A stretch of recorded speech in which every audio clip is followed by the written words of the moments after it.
मेरी ये राय है कि जैसे हमने शिक्षा के सेक्टर में हमने सीएमसी स्कूल्स खोले, नीम, राष्ट्र नीति और स्कूल साइंस ऑफ लिविंग जैसे प्रोजेक्ट्स पर काम किया।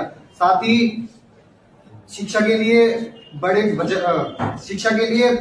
पार्ट ऑफ बजट को अरेंज करवाया और स्कूल्स को किड्स और इंस्टीट्यूशंस के लिए फ्री मुहैया करवाया। साथ ही हमारे पर्यावरण मंत्री ने जैसे बोला कि हमने जयपुर में एयर प्योरीफायर्स लगाकर वहां का AQI कम किया।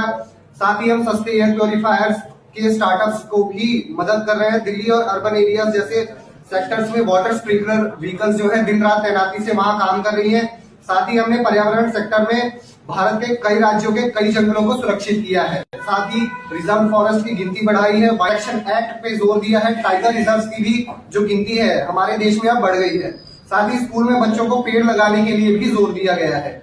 तीसरे डिजिटल इंडिया के मुद्दे पर मैं बोलना चाहूंगा कि प्रेजेंट टाइम में जो यूपीआई का सबसे ज्यादा यूज करने वाली कंट्री है, जैसा कि हमारे डिजिटल इंडिया मंत्री ने बताया, सबसे बड़ा जो यूपीआई सेक्टर है वो इंडिया है। साथ ही हमने ज़ेप्टो, ब्लिंकिट जैसे स्टार्टअप्स की भी बहुत मदद की है। स्कीम्स निकाली है, मेक इन इंडिया, विकसित भारत और डिजिटल इंडिया जैसी।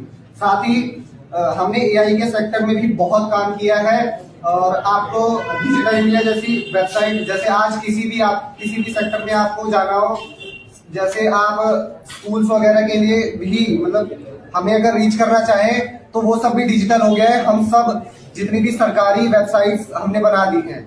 इसके साथ साथ हमने बच्चों के लिए जिन्हें पढ़ने की दिक्कत है, घरों के आसपास हमने फ्री वाईफाई की अरेंजमेंट करवाई है।